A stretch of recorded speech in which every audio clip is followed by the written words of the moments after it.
we're doing things a little bit differently today. Rather than having a coach or an agent on the show, we've got a member from our very own REDX customer support staff, Allison, who's going to be teaching us how to set up and use filters and folders inside Vortex. Allison, welcome to the show. How you doing? I'm doing great. Thank you.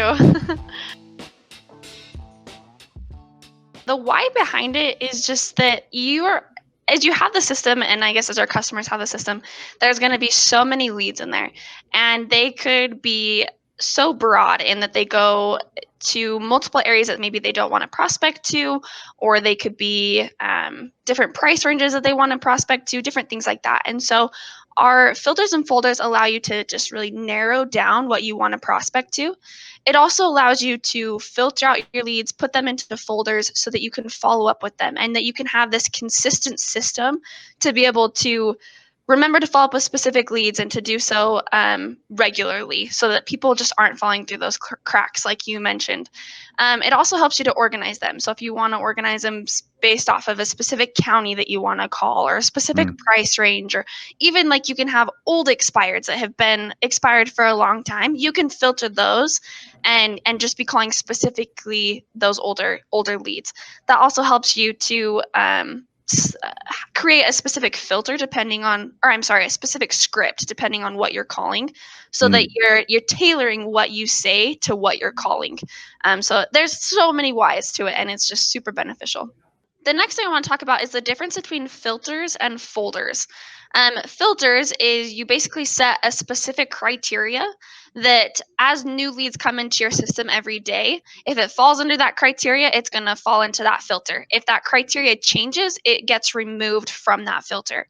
So for example, this would be very beneficial for the expired leads because your expireds, they're going to be expired for a specific amount of time, and then they could become active or pending or sold in a couple days, and you don't want to be calling to those leads. And so you can the filter will automatically remove those leads as they change status, as they change to active or sold from your filter.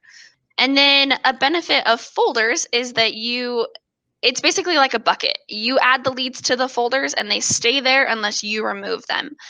This can be beneficial for specific, like say your sphere of influence. You want to add all of your leads to that because they pretty much are going to stay in that unless maybe something happens, they move somewhere else or whatever, and you want to remove them from your sphere of influence bucket, as I say. So that's kind of the difference between filters and folders. So first, let's talk about these system filters right here. These are all ones that will always be there. And so here you can see that there's each of the lead types.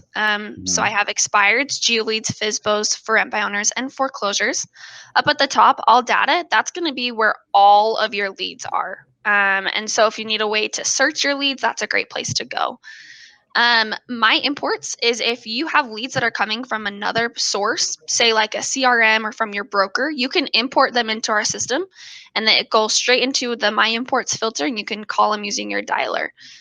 So great way to manage your leads here as well. And then your trash. And then remember how I was talking about the lead progress, and you can see this lead up here that says successful appointment set. This is where, like you said, it just automatically filters it on its own. So this lead right here would actually show up in this appointment set filter. You can see up here at the top, it's the first one. Nice. Yeah. So depending on the lead progress, it'll show up in the filter that coordinates with that. So that's same with callback set as well. And then from there, we have new expireds, new foreclosures, new front burners, new FSBOs, and new GeoLeads. And all of these, they're different than the system filters up here in that the new expired filter will only show you leads that are the status of new, meaning they've never been called before. Right. And is that one that is going to already be there when you very first sign into Vortex and you're subscribing to expireds, or is that one that you have to create? Nope, that one is automatically there. So these ones that are blue, they have this blue icon next to new expireds, new foreclosures. Those ones are automatically there. So then you can create a new filter by either clicking on this plus sign that's next to saved filters, or you can come up here to where it says filters 3. I'm going to start here by clicking on this plus sign. And what this does is it brings up the whole filtering system that we have available here. So I'm just going to try to go through this as quickly, but also as in-depth as I can. So let's say that I first wanted to filter to expired leads. You can see I can hover over it. I can put a check mark next to it to select it. It also selects canceled, withdrawn, and off market. Those are just other statuses of lead types. If you can choose if you want to prospect those to those or not, I would just recommend knowing your local laws before you contact any of them, for sure. Nice. So let's say today I just want to call expireds. So I have over almost 5,000 expired leads in my system. So that's a lot to call at one time. I want to narrow that down.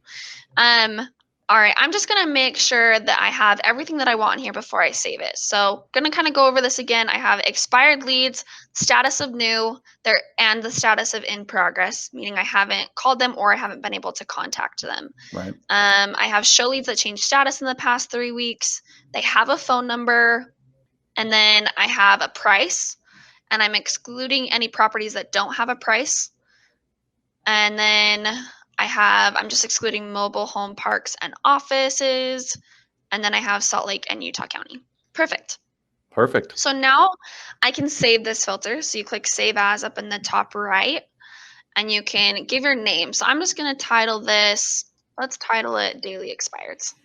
So then I'll click Save, and then I can click Close. And look, I've narrowed it down to 78 leads. That's a little bit more manageable than 5,000 leads to call in one day. No kidding. Yep. So this one's a little bit better, a little bit more to call. Yeah. So yeah, you can see those leads there. And now here on the left, you can also see that under my saved filters, it says daily expireds. So I can now come here every day and just come to this folder, and the new leads will show up here.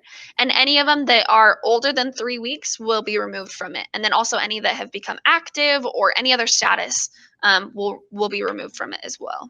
Cool. Awesome. So under folders, you can see that there are some different colored folders here. And then you see that I've created some as well. So this one that says hot leads, all Vortex accounts are going to have that folder. That's basically if you're dialing and you are talking to someone and they're like, man, this person is a hot lead, or man, I really need to follow up with this person ASAP. If you click on a name of a lead, it pulls up what's called the detail view of it. And you'll notice up here at the top, there's these 2 different buttons. There's 2 here that will apply to filters and folders. The first one is this hot leads. So if I click this, it'll add this lead to the hot leads folder. And you can see now that it's showing that right here. Yeah. You can also add it to a specific folder here by clicking on that, and then I can select which folder I want to add it to. You can also see that it's showing here, hey, this is already in the hot leads folder because the check mark is checked next to that. Right. So you can also create a new folder if you want and add it to that folder as well, all within just that one area. If I was an actual real estate agent, which I'm not, I'm just on the customer support team and I do deal with this daily. But if I was an actual real estate agent and it was my first time using this, I would come in and I would just start calling from these saved filters and from the system filters and using the folders that are already here. And then as I start to get my system a little bit, then I'll create some more saved filters and some more folders to narrow down what I'm wanting to actually prospect to. The Vortex is going to be so personalized to each person and what they're using. And that is what our support team is here for. And so if you're needing help personalizing your Vortex, or you're needing more help on it, you're confused on the folders and filters, that is what we're here for. So please call our support team. We would love to help you with that. We'll ask you questions on how you want to be using your system. And we'll walk you through it. We'll walk you through how you could manage your system in the best possible way. So